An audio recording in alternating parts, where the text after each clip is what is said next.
Oman প্রবাসীদের জন্য মে 2026 এর সর্বশেষ তথ্য অনুযায়ী শ্রমবাজার পুনরায় পুরোদমে খোলার বিষয়ে বড় ধরনের ইতিবাচক অগ্রগতি হয়েছে।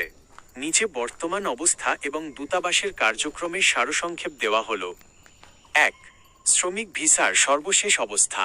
বর্তমানে ওমানে বাংলাদেশি শ্রমিকদের জন্য বন্ধ থাকা ওয়ার্ক ভিসা বা শ্রমবাজার পুনরায় চালুর প্রক্রিয়া একদম শেষ পর্যায়ে রয়েছে।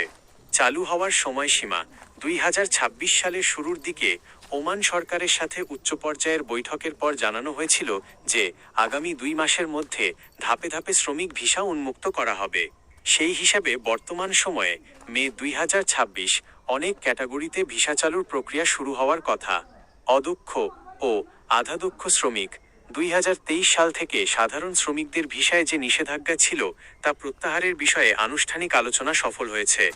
ওমান সরকার বর্তমানে অনিবন্ধিত শ্রমিকদের বৈধ করার রেগুলারাইজেশন প্রক্রিয়াকে অগ্রাধিকার দিচ্ছে। পেশাজীবী ও ফ্যামিলি ভিসা, ডাক্তার, ইঞ্জিনিয়ার এবং উচ্চশিক্ষিত পেশাজীবীদের জন্য ফ্যামিলি ভিসা এবং ভিজিট ভিসার কড়াকড়ি আগে থেকেই কিছুটা শিথিল করা হয়েছে। 2. বাংলাদেশ দূতাবাসের কার্যক্রম ও সেবা। মাসকাটে অবস্থিত বাংলাদেশ দূতাবাস প্রবাসীদের কল্যাণে বেশ কিছু বিশেষ উদ্যোগ নিয়েছে। জরিমানা মওকুফ, যাদের ভিসার মেয়াদ শেষ হয়ে গেছে বা যারা নিয়োগকর্তা পরিবর্তন করতে চান তাদের জন্য অনেক ক্ষেত্রে জরিমানা মওকুফের সুবিধা দেওয়া হচ্ছে। পাসপোর্ট সেবা, এমআরপি পাসপোর্টের মেয়াদ সর্বোচ্চ 3 বছর পর্যন্ত বৃদ্ধির বিশেষ সুযোগ দেওয়া হয়েছে, যা নির্দিষ্ট সময় পর্যন্ত কার্যকর।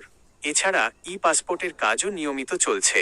নিয়োগকর্তা পরিবর্তন, ব্লকড কর্মীদের ক্ষেত্রে পূর্বের নিয়োগকর্তার অনুমতি ছাড়াই নতুন কফিল বা কোম্পানিতে যাওয়ার সুযোগ নিয়ে দূতাবাস সক্রিয়ভাবে কাজ করছে।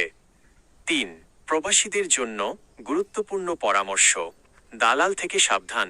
ভিসা খোলার খবরে অনেক সময় ভুয়া চক্র সক্রিয় হয়। কোনো টাকা লেনদেনের আগে অবশ্যই দূতাবাসের শ্রম কল্যাণ উইং থেকে যাচাই করে নিন। বৈধভাবে থাকা, যারা অনিয়মিত বা অবৈধ অবস্থায় আছেন তারা এই সুযোগে ওমান সরকারের সাধারণ ক্ষমার অধীনে বৈধ হওয়ার চেষ্টা করুন।